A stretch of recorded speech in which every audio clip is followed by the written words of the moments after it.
Which of these two cameras is the best for your church's live stream? We're gonna look at the GH5 versus the Blackmagic Pocket 4K, put them head to head, and see who comes out on top.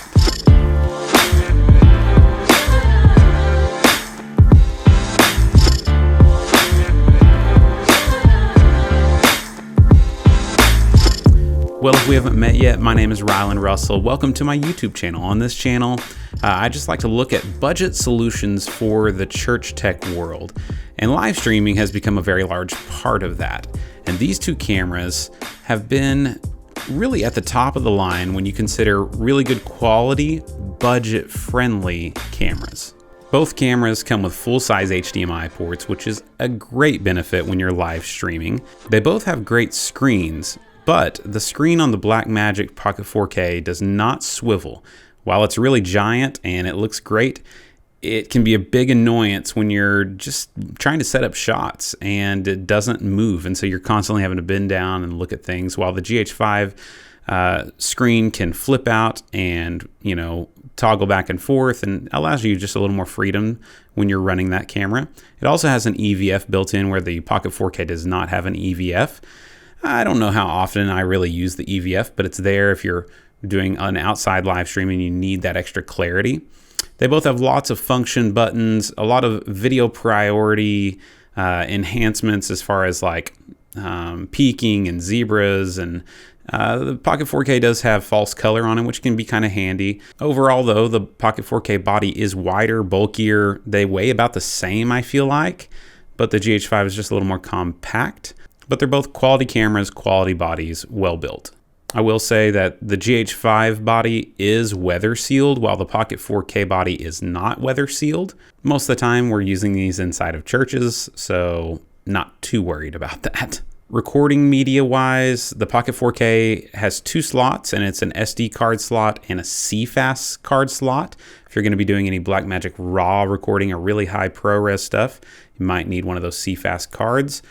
On the other hand, the GH5 has two SD card slots, and they're just your standard SD card slots. Once again, I'm not really worried about that because we're not recording to the cameras in a typical live stream environment. These cameras can both be powered indefinitely by using either a dummy battery on the GH5, or the GH5 Mark II can actually be USB powered. The Blackmagic has a DC power option that you can power the camera without having to worry about its horrible battery life, because last thing you want is your camera dying in the middle of a live stream. But they both offer indefinite power, so that's a big plus when it comes to live streaming. Okay, let's talk about latency between these two cameras and why it should matter to you. First of all, if you're doing IMAG in your room, image magnification, projecting your cameras up to your projector, you're going to want the lowest latency possible between your camera's HDMI output into your live stream switcher. Now, if you're not doing IMAG, then you really don't need to worry about it as much, because your goal is really just to sync the video up with the audio coming from your soundboard. Audio is going to get there first, and then all cameras have a little bit of latency in them. The problems arise when you start mixing different camera brands and they have different latencies. You can't get that mouth to match with the audio that you're syncing up. For instance, the GH5 has about 5 frames of latency out of the HDMI port when you're running 2997 for your frame rate. The Blackmagic Pocket 4K only has about 3 frames that I have been able to measure, which actually matches this camera you're watching right now, which is the Canon RP full frame camera. Its HDMI out port has about 3 frames as well. So the Pocket 4K does win when it comes to latency. All right, let's talk about how these cameras actually look. That's a really important thing. What kind of image do they give you out of camera? Now, Blackmagic is famous for its color flexibility. The dynamic range of this camera is a little bit better. It's got dual native ISO than a GH5 or GH5 Mark II. But is that actually a great value for the normal church live stream? You see, the GH5 straight out of camera using the natural color profile, to me, it just looks great. While the color in the Pocket 4K, when you just apply the extended video LUT that comes with the Pocket 4K to your HDMI output, it just can appear a little lifeless to me, a little too flat still. And I also have had some issues with the white balance on the Pocket 4K. I feel like it has a little bit more of a green tint to it. And so I've had to work with in post a little bit harder to maybe build your own LUT and then load that into the camera for your setting to make it really take advantage of that dynamic range that you have with the Pocket 4K.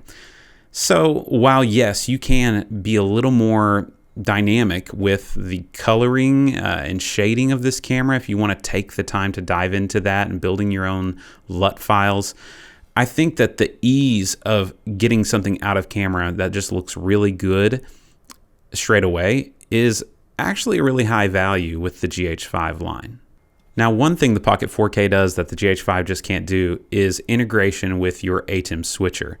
You have the capabilities with it plugged straight into your ATEM to do some coloring in the software. If you'd like to do that, you can control ISO, you can focus the cameras all from the ATEM software. Now, in my experience, the way that we do our live stream, that's not very important. We have controlled lighting in our worship center. All of our cameras are pretty much set on the right exposure and color, and I want my camera operators then to just be able to worry about framing the shots and getting great shots. I don't want my director having to worry about shading things. Now, if you have a camera in a really remote location and you have, say it's hanging off the front of your balcony, which I wouldn't recommend anyways, and you have stained glass windows where, varying light happens, maybe that is really important to you to be able to have access to the ISO remotely. So just know that is a functionality benefit of staying within the Blackmagic ecosystem. Let's talk about low light performance. The Pocket 4K with a dual native ISO, it does a good job, especially at like 1250. It cleans up a lot. And so if you need to go up to 3200, it's going to be a little bit cleaner than the GH5.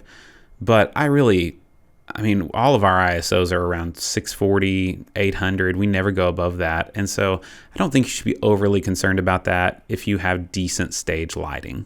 The menu systems in both of these cameras are really easy to get around, but I will say if you're new to cameras, the Pocket 4K is a little more intuitive. You click on a setting on the touchscreen and it just takes you right into these big, bold menus where it's easy to figure out what you're supposed to be clicking on. Things aren't buried within sub-menus.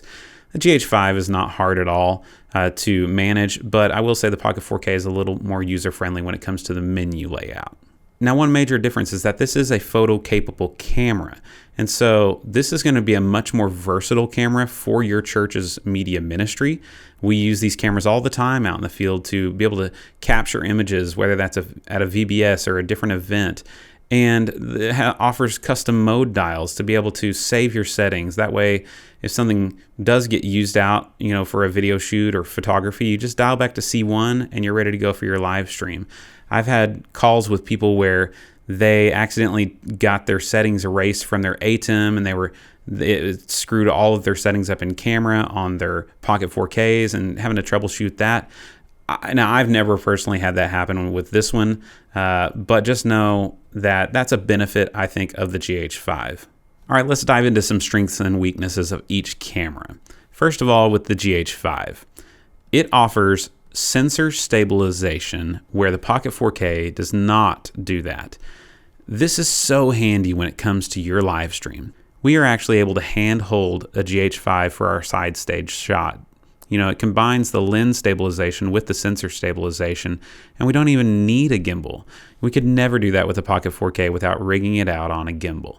So that's a huge thing, and not only for hand holding and gimbal work, but also for your slider shots. Having that sensor stabilization on your camera will really help smooth out any of those micro jitters that you're going to get, whether it's a subwoofer hitting, or even just going on the track.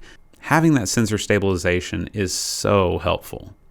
Another strength of the GH5 over the Pocket 4K is its autofocus, and I would have never thought I would say autofocus is a strength of a GH5, but only compared with the Pocket 4K, because the Pocket 4K, don't even consider it to have autofocus. Yes, you can push a button, but it hunts and never gets it right.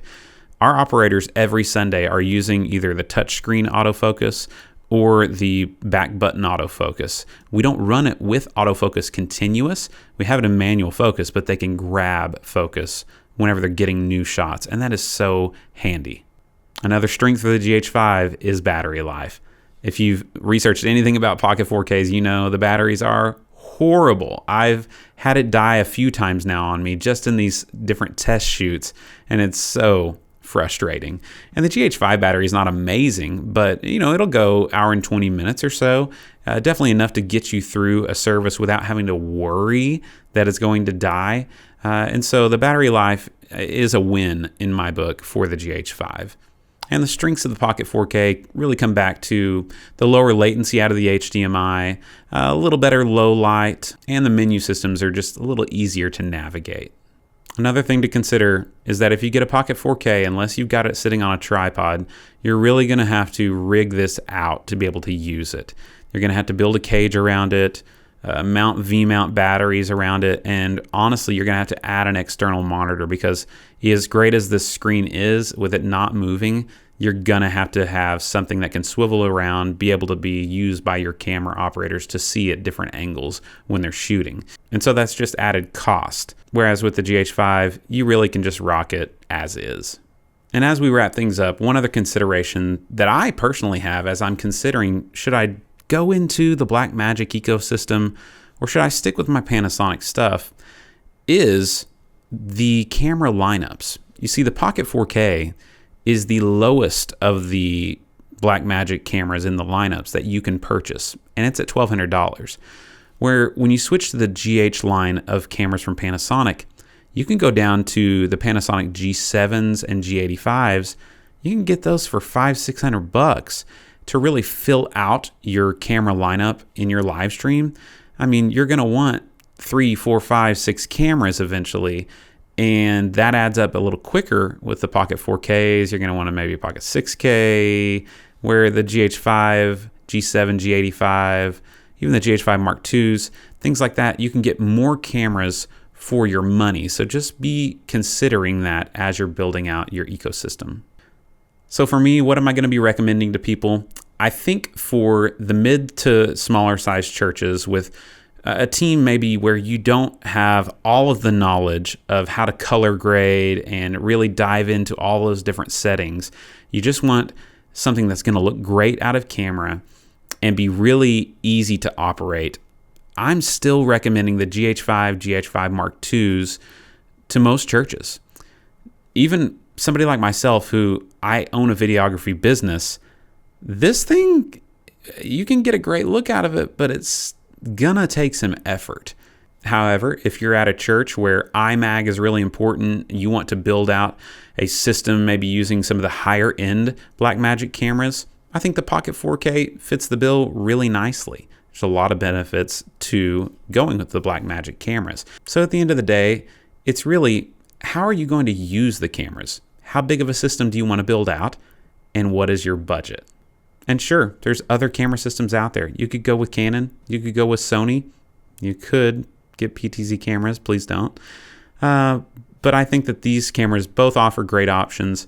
Hopefully, hearing some of the positives and negatives of each side helps you be informed as you make your camera buying decision. I will link to both of these cameras in the description. If you use those links, it really does a lot to help this channel out and help me, be able to make more and more videos for our church tech community. So remember, guys, we can do a lot of great things. Let's do it all for God's glory. We'll see you in the next one.